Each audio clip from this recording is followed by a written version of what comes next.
Let's talk a little Guardians, though, guys. About to start a 3-game set with the New York Yankees in New York City. The Yankees 73-52 on the season. The Guardians 72-52. The Guardians coming off a swept series, or they got swept by the Brewers. Jason, how big is this series for the Guardians in terms of reinstilling some confidence here in the Guardians fan base? I don't know if they need to worry about reinstilling confidence in the fan base. They need to worry about reinstilling confidence in themselves. And it's a tough lineup. It's a tough place to play. The Yankees aren't infallible this year, but the Guardians, say they were here in April. I think it took 2 or 3 from Cleveland. It's always a tough matchup for them. I think the Twins lost last night, right? They did. They're 2.5 ahead so of Kansas City. So it's still 2.5 up. So it's a big series. They're all big series at this point from here on out. Kansas City creeping. Ooh, they just creeping in the woods. They're just, the Royals just won't go away, man. They looked like they were dead a couple weeks ago, and they just came right back. So it's going to be a fun race down the stretch.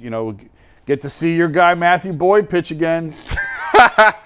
He was terrific in his first start. I'm going to tell you right now, when I seen that today, I said, well, we going to know something. the other one might have been fluke. It ain't no running from this one right here. If he pitches well tonight, I don't want to hear nothing, Jason. The dude is legit. I just want to put that out there. Matthew Boyd finished this game with maybe 1 earned run and like 5 or 6 strikeouts. It's done. The dude need to be there in the rotation for the rest of the time being. I don't care what nobody say. He's fixed. Well, he's facing Luis Gil tonight, and Luis Gil, when he's on, and Bernie Kosar just walked in. We'll get Bernie on here in a little bit.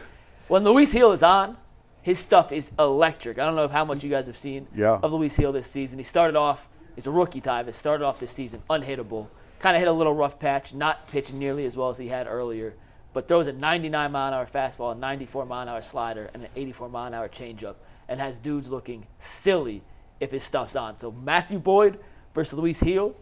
If you get the Matthew Boyd you got in his first start, and like the Matthew Boyd we've seen in Columbus, going up against the guy in Luis Gil who has some of the most electric, filthy stuff in all of baseball, it should make for a great game tonight against the New York Yankees. I'm excited. I want to see Josh Naylor hit a home run and then rock the baby. Well, Garrett Cole's pitching in the 3rd game, and that's the guy who hit the home run off in the first time. And I don't think they gonna be going at it. If that's the case, if Garrett Cole pitching in the 3rd game, Josh Naylor better strap him up tight because he about to throw some stuff. Yeah, I mean the guards face Gil, then Nestor Cortez, Jason's favorite pitcher in the world. I can't stand it. And then Garrett Cole in the 3rd series. So I don't like 2 Nestor tough pitchers. Cortez. No, he's a clown. No. He's a clown.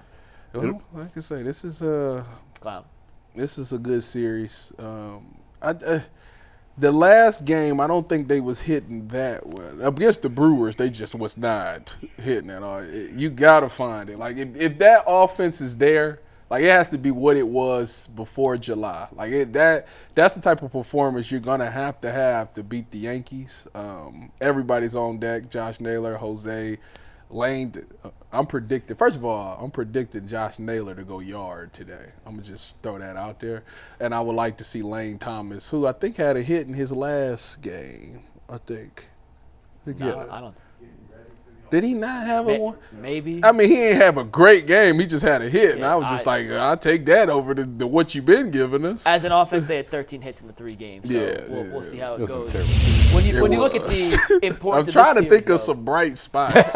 Y'all killing me. I know if a guy hitting 113 was 1 hit is a bright spot, but whatever. Ty, when you look at the importance of this series, though, you mentioned they're 2.5 games up on both Minnesota and Kansas City in the division. Yeah.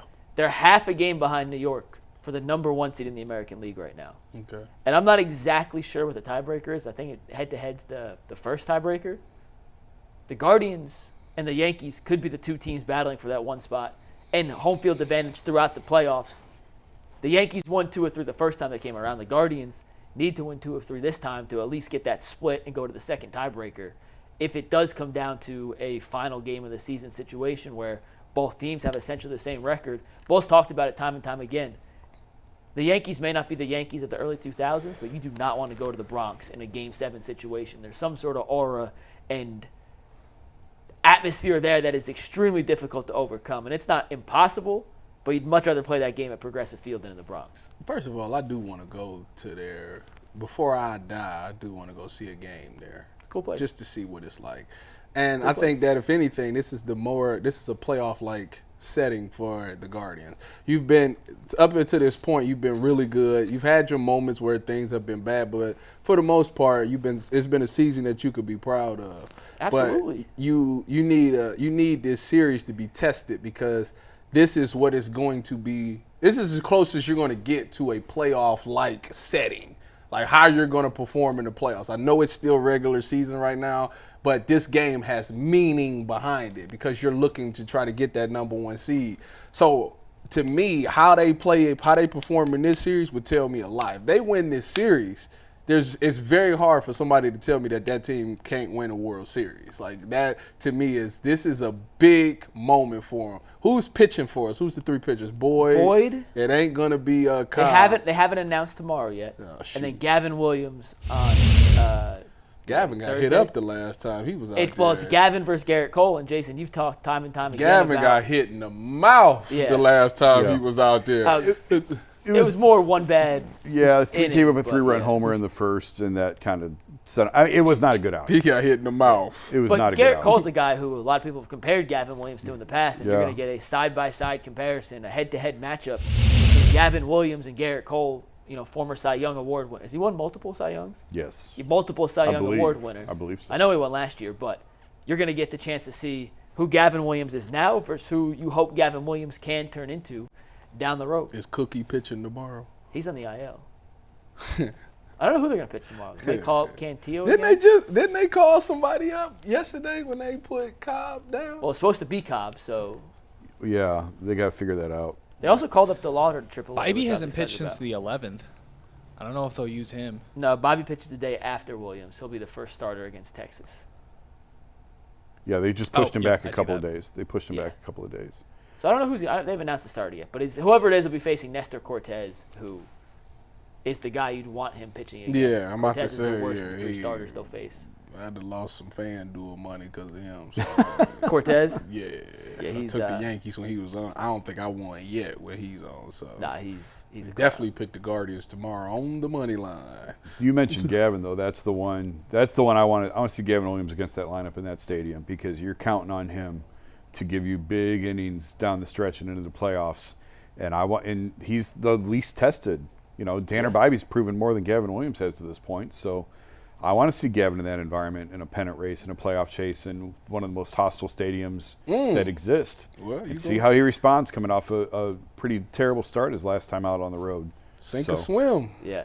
They need him to swim. I was telling my dad that as soon as you count the Guardians out, as soon as you even let the thought creep in your head They're back. that this may not be as real as the record indicates, they come back. Yeah. So I fully expect, after a horrific, and I mean putrid, It was terrible. putrid offensive performance against the terrible. Milwaukee Brewers, the Guardians are going to score 13 runs tonight off Luis Hill. They're going to have 7 in the first inning. We're going to see everyone who hasn't hit.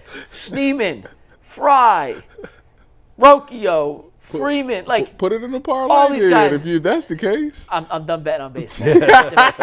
But we're going to see all these guys come through and put together some monster offensive performances, because as soon as you even think about stepping out on the Guardians, they cast it out and they slowly reel you back in, and there's nothing you can do about it.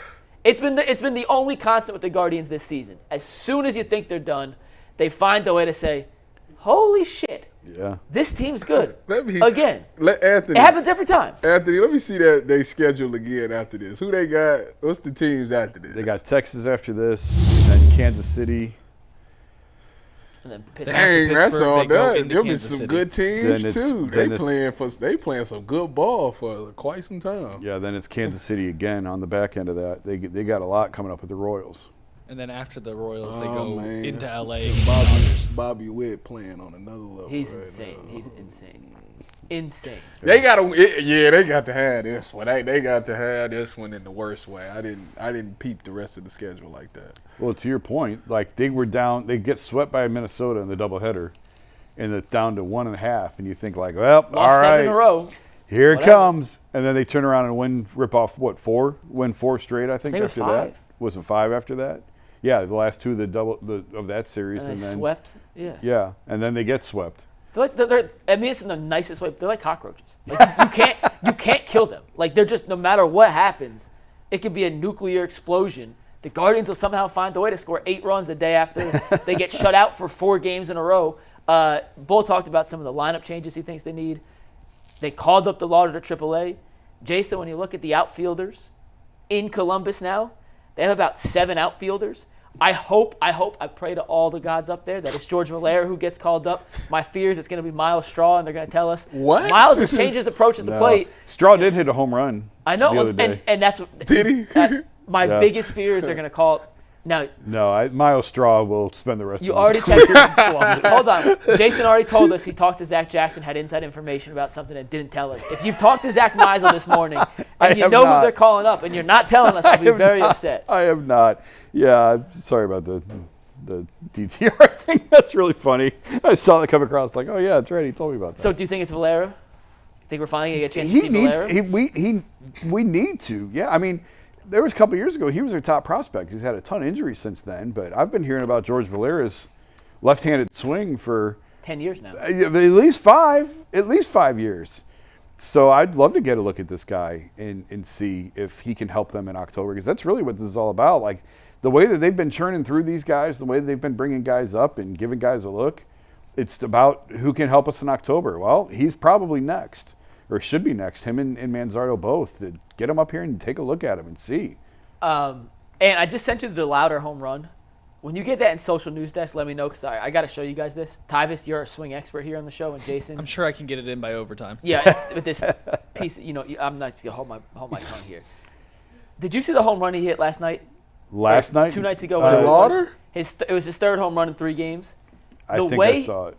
I am all in on DeLauder. I talked about it before the season. I thought I have like a weird affinity to James Madison. Like, so I just always like guys from James Madison, go Dukes. But I almost went there. Oh, okay. I almost went there. Okay. I had the best campus visit of my life to James Madison. We can talk about it. Ready, off Mike? air. Play the video. How did he turn it? Like, his swing doesn't look like it should be as powerful as it is, and he hits He got on top of that. That's high. He hits rockets. Like, he hits rockets. That one barely went over, but the way he turns on a high fastball like that, his back foot steps How out a big little is bit. he? He's big. He's like 6'4". Yeah, I'm like, you look like me. That's definitely what your swing looked like when you see the video against Jay. But Jason, I'm serious. It's an unconventional swing, but it works. Quick hands. You see his back foot? Like, his back foot steps out. I can't imagine you're really getting enough power, but he does. Quick hands through the zone. Yeah, it's pretty incredible. And let it play one more time. Let the actual swing go. You got out of social. You have to go back to news desk and pause because it's stupid. It's not your That's fault. on me. No, it's not your fault. It's a stupid system. I can't believe we switched it. And it'll be my dying wish here at UCSS to get a better playback system. I want to see his back foot because Yeah. I can't believe I missed tag board. It's gonna play one more time, but just watch the back foot, and then we'll talk about tag board. that Alex Cobb injury, which certainly interesting. But yeah, let this play through. Watch when he swings again, Thomas. Watch the back foot. Like, there's no way that should be a home run the way he swings this. It looks like a drunk guy playing wiffle ball in his backyard at a family barbecue, except he's doing it against professional pitchers. I can't see his back I foot. can't see it either. Through the pitcher. Steps kind of sideways. Regardless, it's an unconventional swing, but he's had tremendous power numbers essentially every time he's played in his baseball career. So we hope for the Guardians he can keep that up, not just in AAA, but eventually here in Cleveland with the major league club. Yeah.